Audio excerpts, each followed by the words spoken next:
Within a few years, I began to encounter the same ideology of positive thinking being applied to people who were downsized from the corporate world, white-collar, middle-level people, being sent to support groups or networking groups. There are all kinds of names for these things, where the message was, hey, it's not bad to be laid off. It's actually a good thing. It's actually an opportunity. It's a growth opportunity, and you will come out of it much better. And if you want to come out of it all, of course, you better work on your attitude. Because the key to getting a job in today's corporate world is not knowing things or having skills or experience, but having a positive attitude. Somebody who's in an absolute low point in their lives, and certainly losing a job can be that, and just tell them, there's nothing wrong. Just put on a smiley face and get on with it, and don't complain, whatever you do. So then I began to see a pattern and find it in more and more aspects of American life. This kind of mandatory optimism and cheerfulness. One area where it is very strongly concentrated now, and has been for some years, is the corporate world, the workplace, where the idea has been, yes, indeed, you better be positive, because you're not really there to do X or Y tasks. You're there to spread good cheer and make the other people around you comfortable and happy all day. Now, you might think, what's wrong with that? I mean, certainly many people have asked me, well, all right, so it's delusional to think everything is okay, or to go to the real delusional extreme. Embedded in all this is the idea that you change the physical world with your thoughts. When you send thoughts out from your mind, they exert a force that brings things to you that you want. So if I were, we're doing this right, we could all concentrate on getting $1 million or whatever, and indeed it would come. There have been a lot of attempts to explain this scientifically. For a while it was magnetism, that thoughts must exert a magnetic force that draws things to you. As we know, however, our heads are not attracted to refrigerators. The magnetic force is so tiny that is exerted by that. Now they talk about quantum physics. I love that. Quantum physics, for some reason, have become an excuse to mock all of science. See, there's nothing real, nothing true, and whatever you think, that's how the world is. So if you think positively, you remake the world positively, according to this pseudoscientific explanation. But anyway, what's wrong with this? Why not delude yourself into thinking, everything's fine and that you can change the world with your thoughts? And I have two problems with it. One, I'll be hardline about this. I think delusion is always a mistake. There's no safe delusions. Although one of the messages of positive psychology in the United States is, yeah, it's good to have some positive delusions about yourself. I think the biggest evidence to that is the financial meltdown of '07.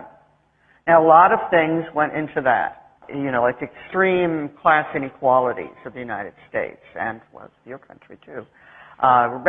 Greed and economies based increasingly on finance rather than manufacturing or anything. But certainly, one element was the grip of positive thinking in the corporate world, and particularly in the financial sector. I mean, people who tried to raise problems in the middle of the last decade would be shut up or fired. You couldn't be inside Countrywide Mortgage Company, which was the one that almost single-handedly set off the whole collapse in the U.S., and say, I'm worried about our subprime mortgage exposure, or you'd be out. And I got to interview some Wall Street guys, very successful Wall Street guys. They said, this is just how it is. You can't, people who tried, let's say within Lehman Brothers, to point out that the housing prices could not rise forever, were fired. So it was this willful ignorance. Nobody could think bad thoughts, nothing bad, and if you didn't, nothing bad would happen. And I think the other thing that I find very, very disturbing about it is I just think it's cruel. I mean, it's cruel to take people who are having great difficulties in their lives and tell them that it's all in their head, and they only have to change their attitude. And my favorite example of this moral callousness is from the author of The Secret. That was a bestseller here too, admit it. The book on how you can have anything you want, attract anything to yourself by thinking. And she was asked about the tsunami of '06 and how could this happen? And she said, in kind of paraphrasing, that those people, the victims of it, must have been sending out tsunami-like vibrations into the universe to attract that to themselves, because nothing happens to us that we don't attract. And I think that's beyond amorality. I don't even know where to locate that. I'm not advocating gloom and pessimism or negativity or depression. Those can also be delusional. I mean, you can go around, making up a story to yourself that everything you undertake is going to fail.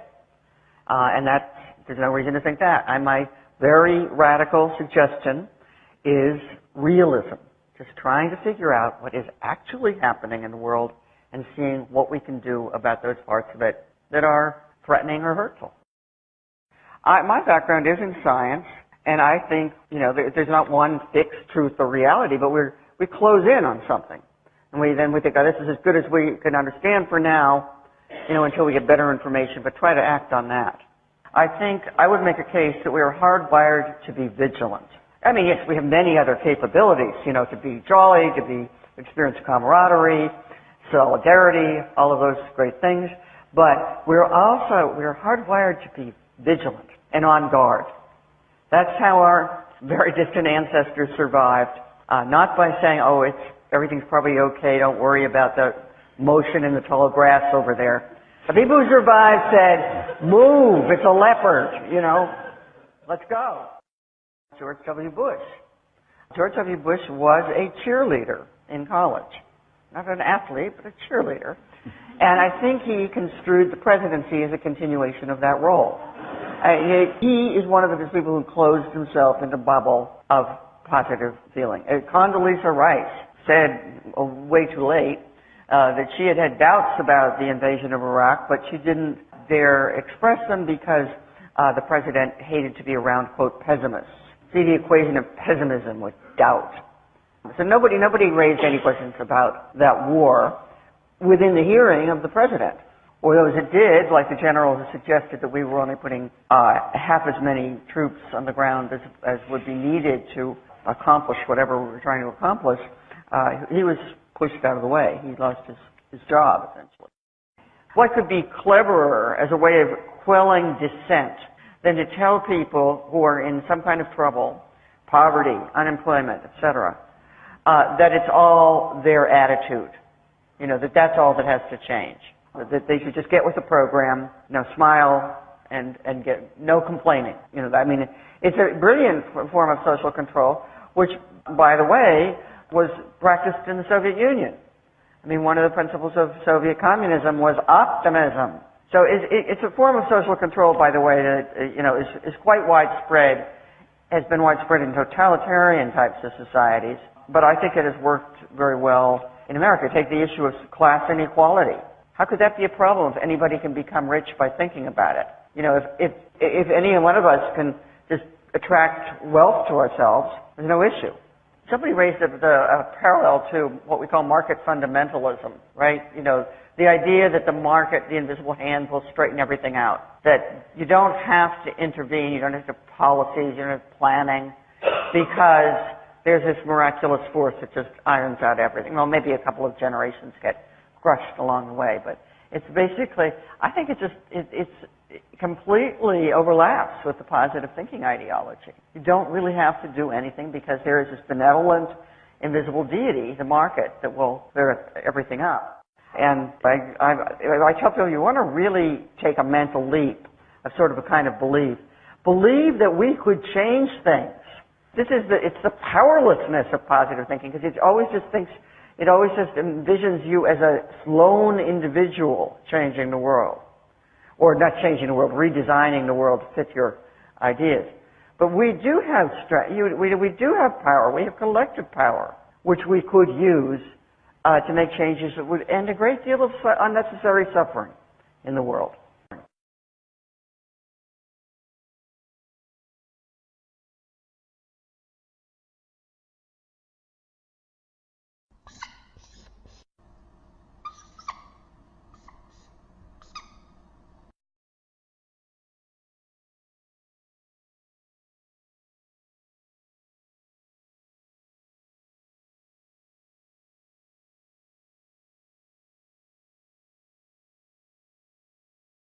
Within a few years, I began to encounter the same ideology of positive thinking on your attitude. Because the key to getting a job in today's corporate world is not knowing things or having skills or experience, but having a positive attitude. Because, hey, it's not bad to be laid off.